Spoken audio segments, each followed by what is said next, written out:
अनोखा है और अनोखा ही रहेगा। तो हमने उस लोकतंत्र के पावन पर्व को भी मनाया है। भारत कहीं रुकता नहीं है, भारत सदा चलता है, और इसलिए भारत उस पर्व को मनाकर आगे बढ़ गया है। एक नहीं दूसरा, दूसरा नहीं तीसरा, जो भी सत्ता पर आएंगे, भारत के नागरिकों को इस बात के लिए जागरूक रहना चाहिए, कहीं हम अंधश्रद्धा में ऐसे ना हो जाए, पता लगे कि भारत विदेशियों के कब्जे में चला गया। ये ना लगे कि कहीं हमारी विश्व के अंदर जो प्रभु ने नियति तय की थी, सर्वे भवन्तु सुखिनः की, या जो की थी इस प्रकार की नियति, प्राणियों में सद्भावना और विश्व का कल्याण, ये नियति दुनिया में किसी और देश के पास नहीं है। हमारे पास थी, हमारे पास है, हमारे पास रहेगी। इसलिए उस नियति से भारत भटके नहीं। इसलिए जनता को जागरूक रहना, इसलिए कहते हैं कि रात के अंधेरे में जब समाज सोता है तो हर गली मोहल्ले में एक जन जरूर जाता है, जो या तो सीटी मारता है या लाठी की खट खट करता है और कहता रहता है, जागते रहो, जागते रहो। हम सब बुद्धिजीवी लोग, संत महात्मा भिक्षु बनते इसलिए यहाँ एकत्रित हैं कि ईश्वर ने ये काम हम सबके जिम्मे दिया है, समय समय पर समाज को जागते रहो, जागते रहो, जागते रहो, ये बताता है। इसलिए जागते रहो कि आपके घर में चोरी न हो, इसलिए जागते नहीं रहो कि आपका विचार लूटना है। हमारे पास सन 1600 जब था, सन 1500 जब था, तो भारत की जीडीपी दुनिया की सबसे बड़ी जीडीपी थी, 36%। दुनिया के जो आज अग्रणी देश माने जाते हैं, ये सबसे पिछड़ी पंक्ति में खड़े थे। सबने मिलकर हमें लूटा और सब हमसे आगे बढ़ गए, हम सबके पीछे जाकर खड़े हो गए। भारत की नीति सबके पीछे खड़े होने की नहीं है, भारत की नीति सबको साथ लेकर चलने की। इसलिए हम सबसे मैं ये प्रार्थना करूंगा कि हमें इस नियति को सदा याद रखना चाहिए। याद रखेंगे तो कभी सुप्त नहीं पकड़े जाएंगे, कभी निष्क्रिय नहीं पकड़े जाएंगे, कभी बंटकर लड़ते हुए पकड़े नहीं जाएंगे। इसलिए ये कार्यक्रम जो प्रभु ने 8-10 वर्ष पूर्व इस धरती पर इसका बीज बोया, तो लगता है कि शायद ये भी एक आवश्यक काम होगा जो इस धरती को करना चाहिए, इस धरती के लोगों को करना चाहिए, मुझे और आपको करना चाहिए। परंतु ये भी चुनौती कभी आएगी इस तरह की, और वह भी लोकतंत्र में से उपजी हुई चुनौती होगी, ये कल्पना नहीं थी। पर लगता है कि उस मालिक को तो पता था कि ये होने वाला है, इसलिए मालिक ने ऐसे बीजारोपण जगह जगह भारत की धरती पर किए, जिसमें से गया को और बोध गया को भी यह भाग्य प्राप्त कराया है कि वह अगले वाले समय के अंदर इस नियति को पहचान कर अपनी भूमिका मजबूती के साथ निभाएगी।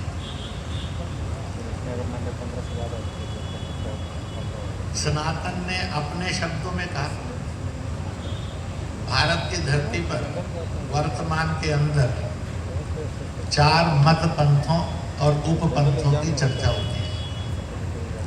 एक हजारों लाखों वर्ष पूर्व का है, इसे सनातन का है। दूसरा 2650 वर्ष पूर्व का है, जिसको बौद्ध मत, बौद्ध धर्म कहा गया। एक 2500 साढ़े 2500 वर्ष का है, जिसको जैन मत कहा गया। एक 400 साढ़े 400 500 वर्ष का है, जिसको नानकी पंथ यानी सिख धर्म, सिख पंथ का। और इन चारों की कुछ मूल रूप विशेषता है। इनको जो भी प्रवर्तक है, अगर सनातन में प्रवर्तक राम को माना, बौद्ध मत में प्रवर्तक विष्णु है, तथागत बुद्ध को माना, शाक्य मुनि बुद्ध को माना, भगवान बुद्ध को माना। 24वें तीर्थंकर जैन मत के लिए महावीर स्वामी को माना। और चलाया तो 10वीं पातशाही ने, पर उस पातशाही के पहले 9 धर्म गुरुओं को डाला तो नानक से माना। तो ये सब इक्ष्वाकु वंशीय क्षत्रिय परिवारों के लोग थे, सम्राट जैसे लोग। इसलिए इनकी मूल प्रकृति, मूल संस्कृति इक्ष्वाकु वंशीय भारतीय है। इसलिए इनके मूल मंत्र भी यही है, ओम नमो शिवाय होगा, ओम विष्णुवे नमः होगा, ओम माने पद में होगा, ओम नमो अरिहंतानम होगा, एक ओंकार सतनाम वाहेगुरु। ओम से निकले हैं, ओम तक जाते हैं।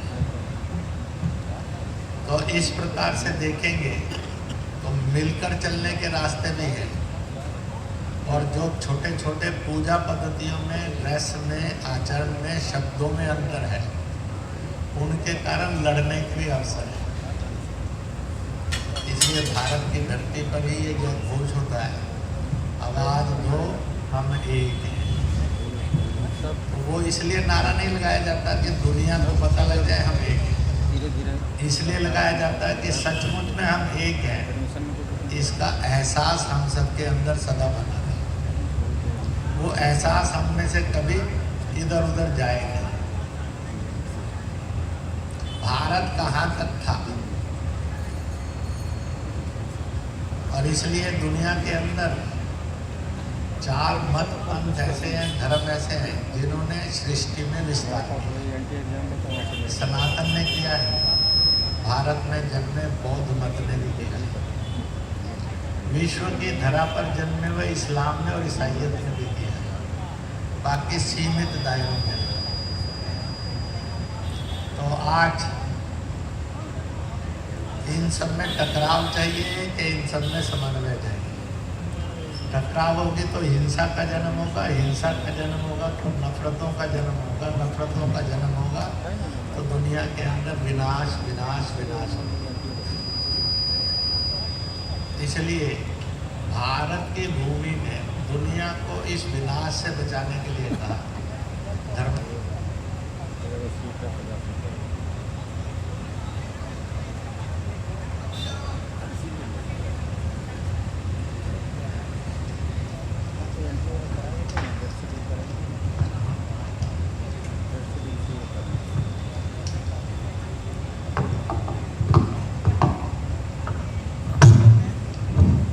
इस भारत की धरती ने कहा, इसकी सौगंध ने और इसके सौंदर्य ने कहा, और वो यही कहा कि विश्व के अंदर यह सद्भावना जाए, यह विचार फलता फूलता रहे। इसलिए बीच बीच में संकट आते हैं, टेस्टिंग होती है कि हम भारत के लोग इस पर खड़े उतरते कि नहीं उतरते। अगर हम खड़े उतरते हैं तो आने वाले कल को खतरा नहीं, अगर हम खड़े नहीं उतरते हैं तो आने वाले कल को खतरा नहीं। और यह पक्की बात है जो टॉपिक में भी दी गई। अगर विश्व से एक प्रश्न किया, ऐसी धरती का, धरा का, ऐसे समाज का, लोगों का, ऐसी संस्कृति और सभ्यता का नाम बताओ जो दुनिया के अंदर सब धर्मों और उपधर्मों का स्वागत भी करते हो, सम्मान भी करते हो, ग्रहण भी करती हो और स्वीकार भी करती हो। अमेरिका या इंग्लैंड का नाम नहीं ले सकते, अरब और तुर्किस्तान का नहीं ले सकते, हम रूस और चीन का भी नहीं ले सकते, जर्मनी जापान का भी नहीं ले सकते। ले सकेंगे तो एक ही ले सकेंगे, भारत और भारतीय का। इंडिया और इंडियन का नाम ले सकेंगे, हिंदुस्तान और हिंदुस्तानी का ही नाम ले सकेंगे। भारत में जितने मत पंथ जन्मे सबको स्वीकार कर दिया, सबका सम्मान किया, सबको ग्रहण भी कर लिया, पर एक दूसरे के सर नहीं काटे, वाद विवाद पूरा किया टू अंडरस्टैंड। और उस वाद विवाद में से तुझे और मुझे इतना स्वीकार है, ये फैसला करके आगे बढ़ गए। वहीं रुके नहीं, वहीं लड़ते थे, आगे बढ़ते थे।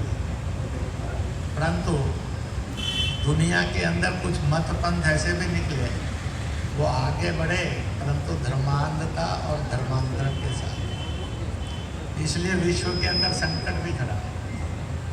मैंने उन सबको भी बहुत एड्रेस किया, लाखों लाख मुसलमानों को एड्रेस किया भारत में और विश्व में, लाखों लाख ईसाइयों को भी एड्रेस किया है भारत में और विश्व में। मैंने बौद्धों को और न बौद्धों को, यानी महायानी बौद्धों को और थ्योरवादी बौद्धों को और वज्रयानी बौद्धों को भी एड्रेस किया है भारत में और विश्व में। 2016 भारत के अंदर दिल्ली मेरठ में एक बहुत बड़ा बौद्ध विद्वानों का सम्मेलन, कूटनीतिक बौद्ध नेता, राजनीतिक बौद्ध नेता, धार्मिक बौद्ध नेता और सामाजिक बौद्ध नेता लगभग 26 से 30 देशों के आए थे। मैं उसके उद्घाटन पर भी था और समापन पर भी था। एक प्रश्नोत्तर के कार्यक्रम में होते, उनके मन के अंदर कुछ संघ को लेकर, हिंदुत्व को लेकर, सनातन को लेकर कोई प्रश्न थे, तो उनका सत्य कैसा है इसको कुछ कहने के लिए भी था। और इसलिए उन्होंने एक अपनी योजना बनाई, एक बड़ा सम्मान पत्र कह लीजिए या सम्मान का मोमेंटो कह लीजिए लेकर आए था, जिस पर लिखा हुआ था world peace leader award by the Buddhist leadership. उन्होंने वो मुझे दिया। मैंने हंसते हुए कहा कि मैं तो पूज्य शंकराचार्य का और फॉलोवर हूँ, संघ में जाता हूँ, सनातनियों और हिंदू, लेकिन नहीं, we followed you for 6 years। आप सबको लेकर चल सकते हैं और सबका सम्मान करना जानते हैं। मैंने कहा ये तो जन्मजात स्वभाव है। हमारी माँ ने किसी धर्म से रोका नहीं। हम बचपन में स्कूल जाते थे अपने घर से, उस समय स्कूटर, मोटरसाइकिल, कारों वारों का युग नहीं था। गांव में बिजली का खंभा भी नहीं आया था, इसलिए लैंप में पढ़कर लैंप में या और लालटेन में बैठते थे, दिए पर बैठते थे और उसी में पढ़ाई किया करते थे। तीसरी में जब हम पहुँचे तो पहली बार खंभा आया था, तब हमें बिजली का होते ये पता लगा और देखा, और हम वो खंभे को देखते रहते थे दिन में 4-6 घंटे। ऐसा कहाँ से बिजली आती है जो इतनी आग और रोशनी निकलती है? हमें उस उम्र में तो कोई उत्तर नहीं मिला, क्योंकि हम भी ऐसा बुद्धिमान नहीं थे जो उत्तर मिलती। पर कोई ऐसी चीज़ है जो करंट के रूप में फॉलो करती है, दिखती नहीं है। जब वो अपना रूप धारण करती है किसी में जाकर, तब पता लगता है इट इज ए करंट, ये रोशनी, ये लाइट है। उससे पहले नहीं पता लगता। छेड़ को तो झटका बहुत बुरी तरह से मारती है, इसे बचकर। जैसे किसी के घर में कुत्ता खतरनाक हो तो लिखा होता है beware of dogs, ऐसे उसके लिए भी लिखा होता है 440 वोल्ट डेंजरस, beware of, और इसलिए लिखा होता है। तो इस प्रकार से थे बढ़े, और बढ़ते बढ़ते आज ये भारत कैसा बना, और भारत ऐसा बना है कि दुनिया इसकी तरफ देख रही है, आगे भी देखने वाली है, क्योंकि और कोई रास्ता ही नहीं। हम स्कूल जाते थे, रास्ते में गुरुद्वारा पड़ता था, माँ कहती थी मत्था टेक लेते, हाँ माँ भी माथा टेकती। मंदिर पढ़ते थे 3, माँ कहती थी तीनों में माथा टेकना है, टाइम हो तो अंदर जाके टेक, नहीं तो बाहर से पत्थर टेक। हम माथा टेक देते। हमें वहाँ पर उस समय बौद्ध मठ और जैन मंदिर तो कोई नहीं था हमारे कस्बे में, परंतु वहाँ पर गुरुद्वारा का मंदिर था, एक वहाँ पर समाधि थी, और शायद पीर की कोई समाधि थी। तो वो कहते थे वीरवार को वहाँ भी माथा टेकना, हम वहाँ भी टेक लेते थे। और फिर हम जब आगे बढ़ते थे तो और एक धर्म स्थान पड़ता था आर्य समाज का, और आश्रम पड़ता था, जहाँ हर रविवार को हवन होता था। तो रविवार के दिन हवन में जाके समिधा डाल के खाना। माँ ने कहा, हमने इसलिए किया। तो हमें बचपन से संस्कार मिल गया था धर्मों में भेद नहीं है, पर धर्मों को मानने वालों में पक्के भेद हैं। धर्मों में झगड़ा नहीं है, पर धर्मों को मानने वालों में झगड़ा पक्का है। क्योंकि हमारी प्रत्यक्ष जो ट्रेनिंग हुई, तो हम किसी भी धर्म स्थल पर गए, वहाँ के ग्रंथ ने या वहाँ के पत्थर ने या वहाँ की मूर्ति ने हमें ये नहीं कहा कि दूसरे धर्म का इसके साथ झगड़ा कर। सब ने यही कहा सबका आदर कर। तो किसी भी पूजा स्थल में ये नहीं कहा कि उससे झगड़ा कर, उससे भेद कर, उसको गाली दे, उससे लड़ाई कर। सब ने कहा गाली देना, लड़ाई करना, हिंसा करना और भेद रखना ये पाप है, ये करोगे तो नरक मिलेगा।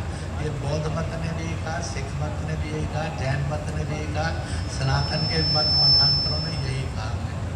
किसी ने नहीं कहा कि नफरत से आपकी ज़िंदगी खुशहाल होगी, आप अच्छे इंसान हो।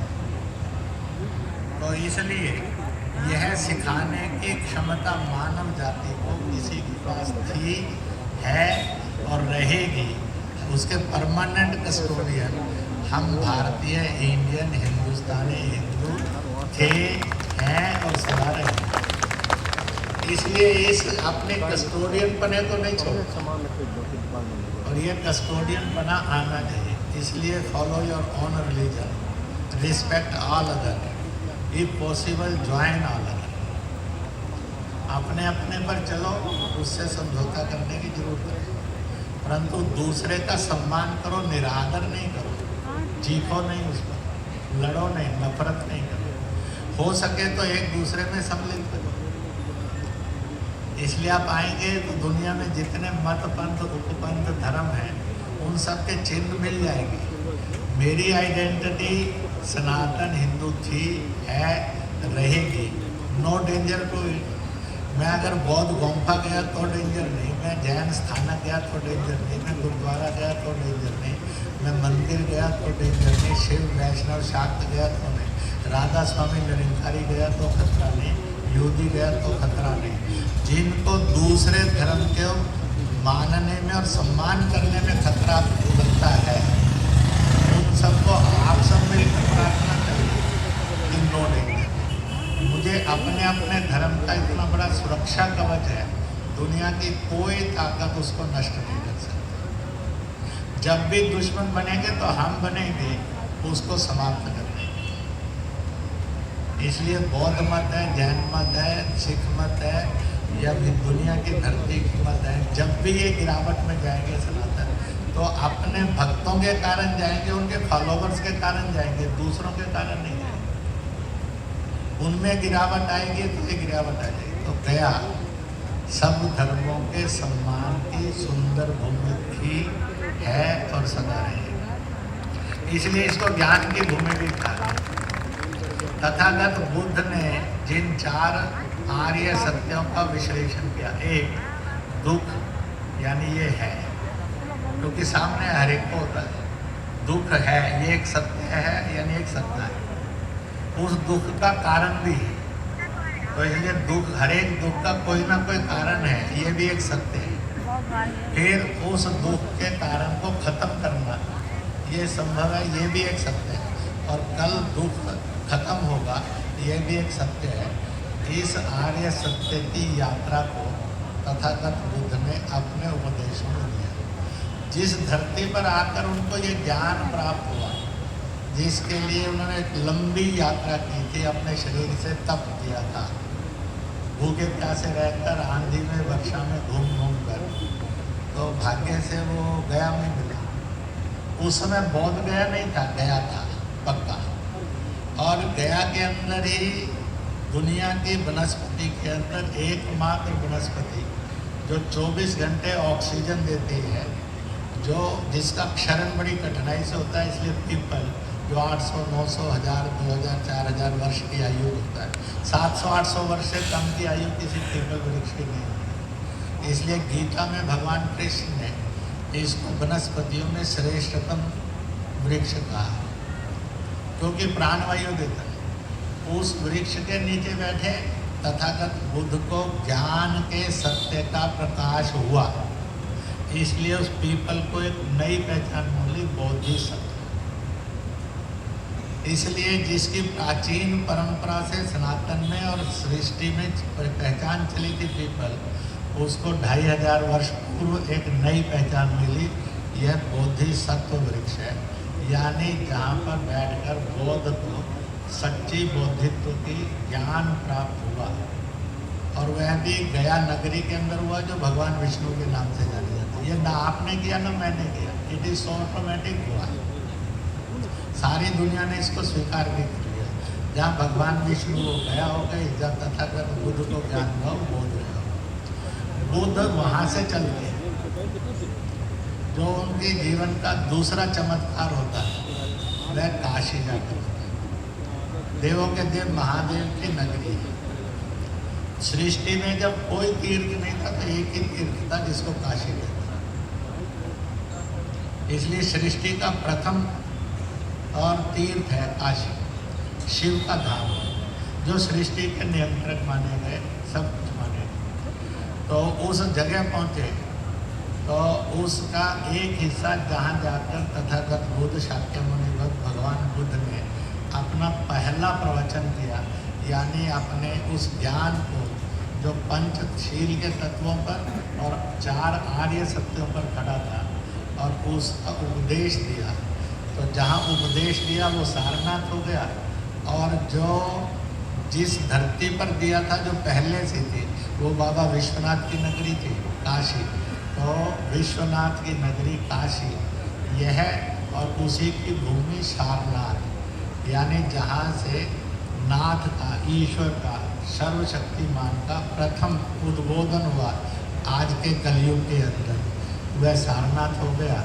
और इस प्रकार से 2 पावन तीर्थ, गया के साथ बोध गया, विश्वनाथ के साथ सारनाथ, जिसका उत्पत्ति हुई 2550, 2600, 2650 वर्ष। तो इसलिए मूल बीज तो हमारा एक ही था, मूल धरती भी बीज की एक ही। इसको स्वीकार कर लेंगे तो दुख चला जाएगा, दुख का निराकरण मिल जाएगा, उसका निराकार का रास्ता मिल जाएगा। नहीं तो दुख है, ये सत्य है, दुख का कारण है वो भी सत्य है, दुख का समाधान का मार्ग भी और कल समाधान होगा।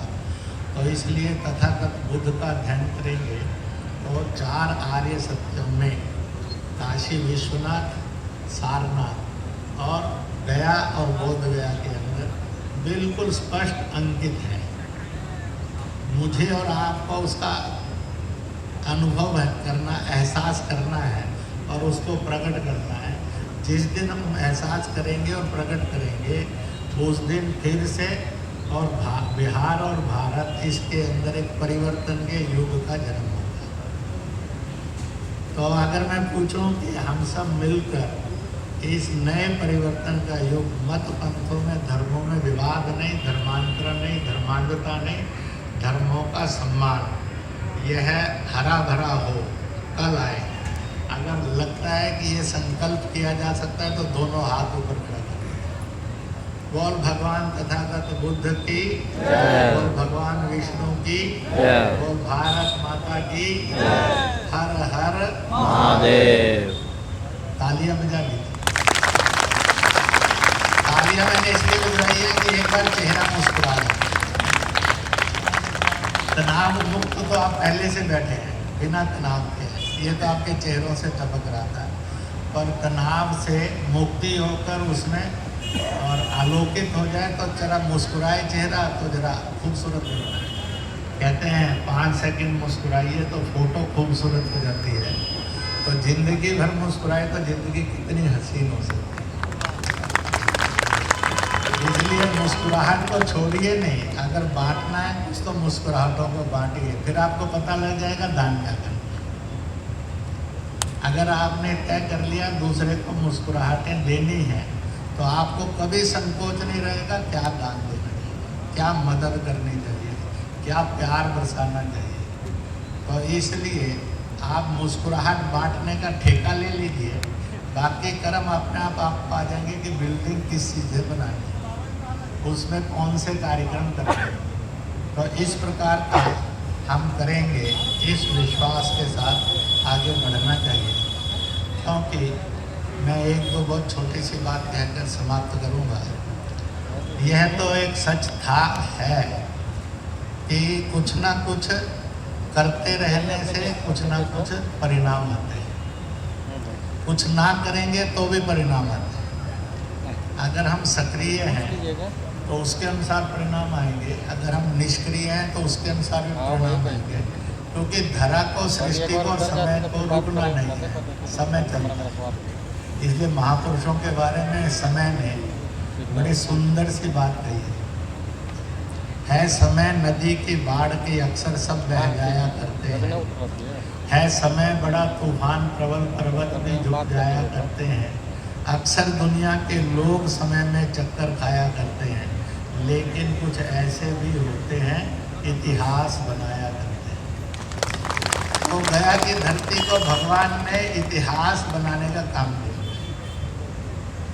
आपको फॉलोवर्स बनने का काम नहीं दिया है, आपको गाइड बनने का काम दिया है, आपको लीड करने का काम दिया है।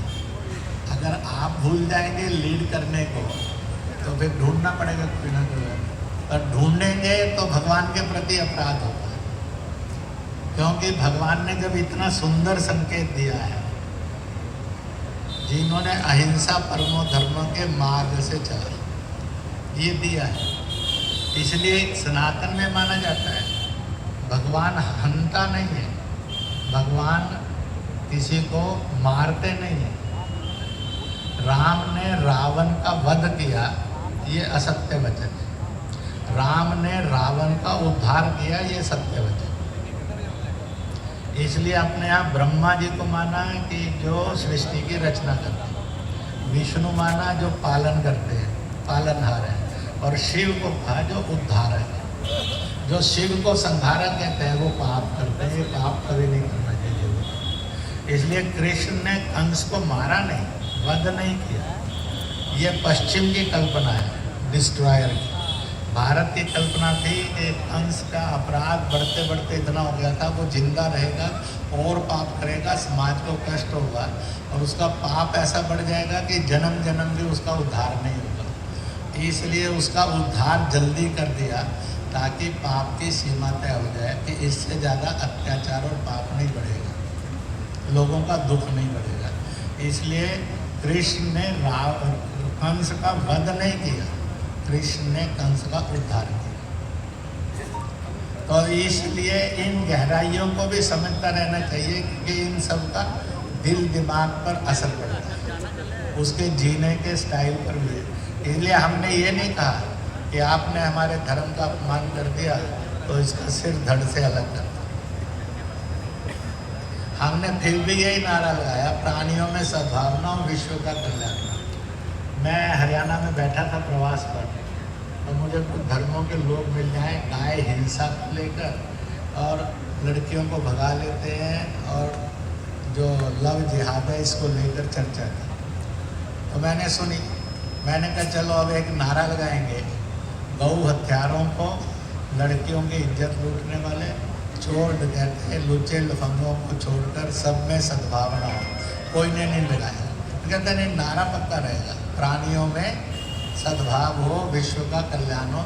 चाहे कितना ही चोर बेईमान लुटेरा आता होगा, उसके भी कल्याण की कामना करेंगे। इस बौद्धित्व को, इस सनातन तत्व को समझते रहना, जानते रहना और लागू करना कि हम किसी के प्रति निंदा का नहीं है, हम उसके भी उद्धार में हो सकता है, हमारी प्रार्थनाओं से दूसरे का उद्धार हो जाए। इसलिए पूरे दुनिया के विज्ञान में कहावत है, ट्रीटमेंट की कहावत है, उसके जीवन के संचालन में कि दवा से दुआ में ताकत हो।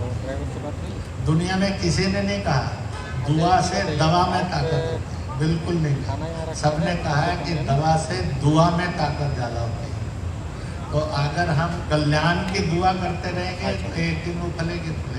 ठीक ठीक। ट्रीटमेंट आपका रोग खत्म करके दूसरा रोग पैदा कर सकती है। दुआ आपके शरीर, मन, बुद्धि, आत्मा तीनों चारों का ट्रीटमेंट है।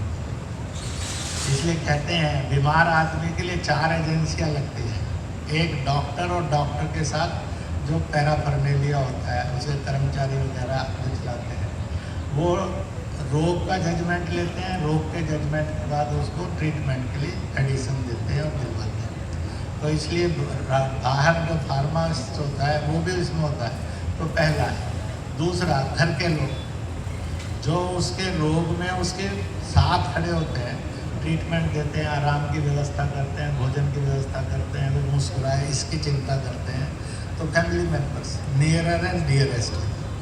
तीसरे वो होते हैं जो सामान्यतः थोड़े दोस्त मित्र होते हैं, और एक समाज के हम और आप होते हैं हमदर्द लोग होते हैं। तो हम ना तो डॉक्टर वाला काम कर सकते हैं, ना वो नर्स वाला काम कर सकते हैं, ना घर के आदमी का काम कर सकते हैं, ना बहुत रोटी खिला सकते हैं हर समय, ना उसको उठा बिठा सकते हैं। तो हमारे लिए कहता है, इसलिए मरीज मेरे और आपको कभी नहीं कहता है कि आप मेरी ट्रीटमेंट करा दें। वो कहता है कि मेरे लिए प्रभु से प्रार्थना करना कि मेरी जल्दी बीमारी ठीक हो जाए। और अगर हम सब मिलकर दुआ करते हैं तो मरीज जल्दी ठीक होता है, अच्छा स्वस्थ होता है। इसलिए दुआओं में दवा से और दवा देने वालों से और दवा से उपचार करने वालों से अधिक ताकत होती है। तो इस भारत की ट्रीटमेंट सिस्टम को समझना चाहिए।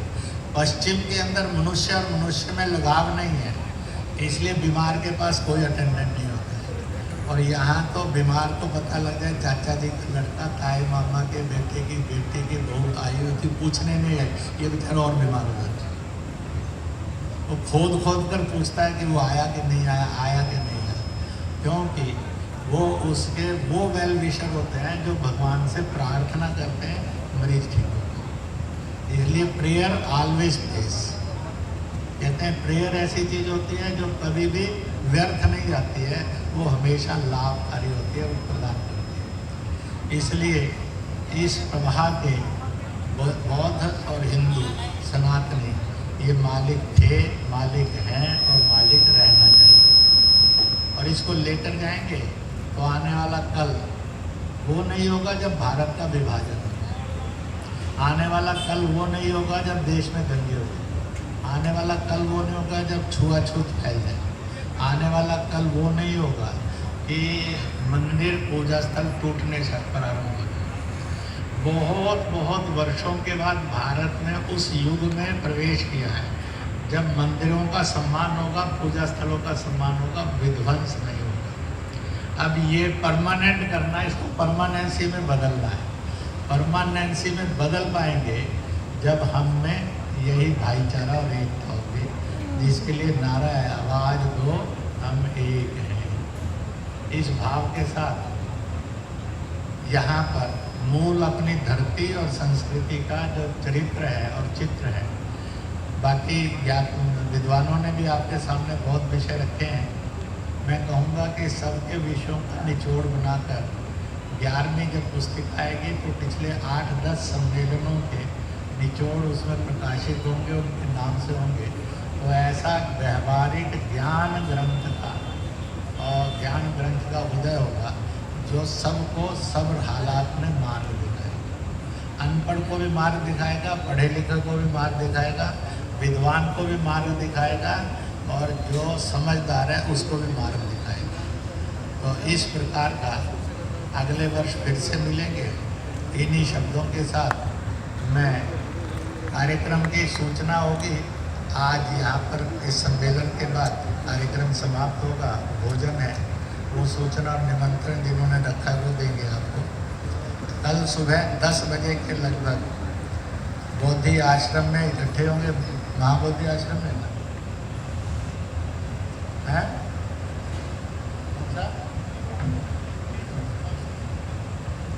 बोधि सांस्कृतिक केंद्र में इकट्ठे होंगे।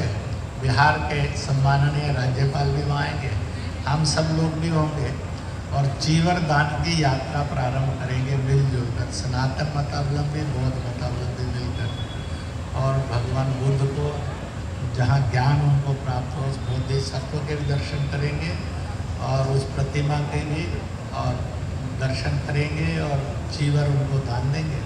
फिर आकर एक साथ एकत्रित होंगे। अनेक देशों के बौद्ध भिक्षु जो भारतीय और सनातन संस्कृति का रूप है। भारत की सनातन संस्कृति और उसकी ज्योग्राफी कितनी थी उसका एक ही श्लोक दुनिया में बहुत सशक्त मिलता है। उत्तरम यत् समुद्रश्च हिमाद्रेश्च दक्षिणम वर्षम तद भारतम नाम भारतीय यत्र संतति। उत्तर में हिमालय, दक्षिण में हिंद महासागर, ये हमारी सीमा है।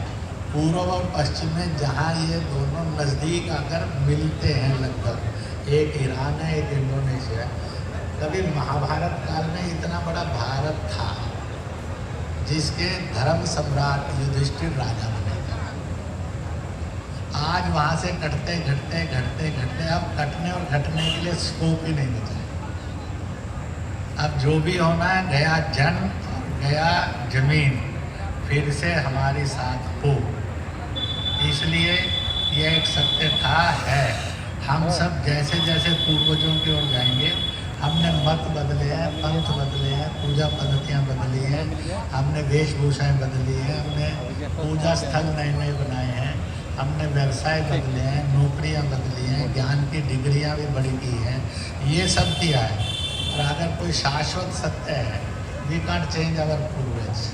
हम अपने एंसेस्टर्स नहीं बदल सकते, मदर और फादर नहीं बदल सकते। बाकी दुनिया में सब बदल सकते हैं, क्योंकि माता पिता हर इंसान को ईश्वर देता है, वो उसका चूजर नहीं है। मैंने और आपने नहीं चूज किया कि ये महिला माँ हो और ये पुरुष मेरे पिता हो, बिल्कुल नहीं है। उसने तय किया, हम उस महिला से पैदा हो गए, उस पुरुष से पैदा हो गए।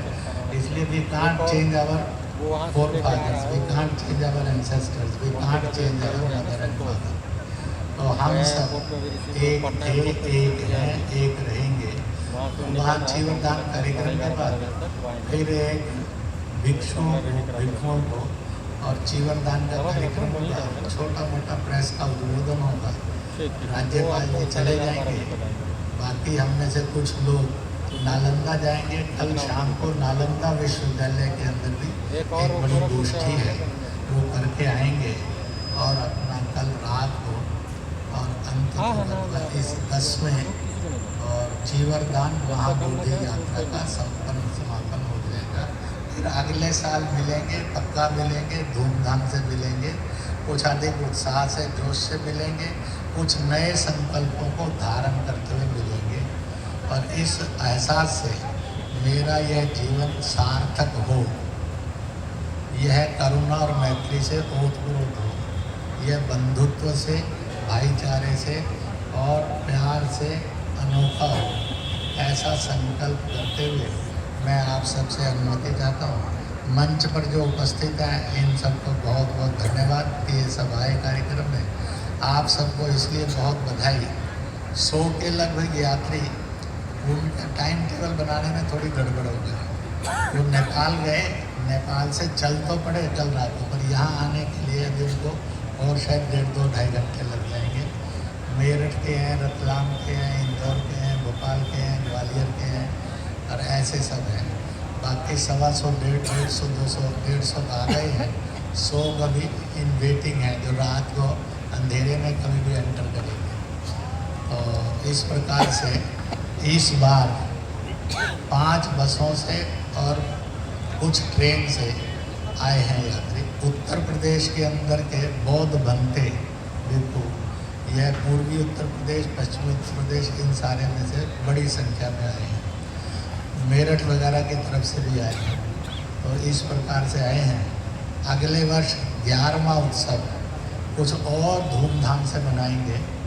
स्वरूप में कुछ सांस्कृतिक छटा भी आए, ये भी रहेगा, ताकि कहते हैं जो मुस्कुराए और मुस्कुराने में ताली बजाए, ताली बजाने में नृत्य करे, तो वह बहुत और असीम खुशियों को प्राप्त करता है। तो इसलिए जो विदेशी हैं उनको छोड़कर वो हमारी खुशियों में साथ दे सकते हैं। मैं कहूँगा हम कौन, तो सब कहेंगे भारतीय भारतीय। हम कौन? भारतीय भारतीय। अंग्रेजी भी बोल सकते हैं, हम कौन? Indian Indian. हम कौन? भारतीय भारतीय। फिर हिंदुस्तानी बोल सकते हैं, हम कौन। हिंदुस्तानी हिंदुस्तानी एक बार तालियां बजाकर बोल सकते हैं, हिंदुस्तानी। हम कौन, हम कौन, हम कौन, हम कौन। तो एक भजन हो गया कि नहीं हो गया?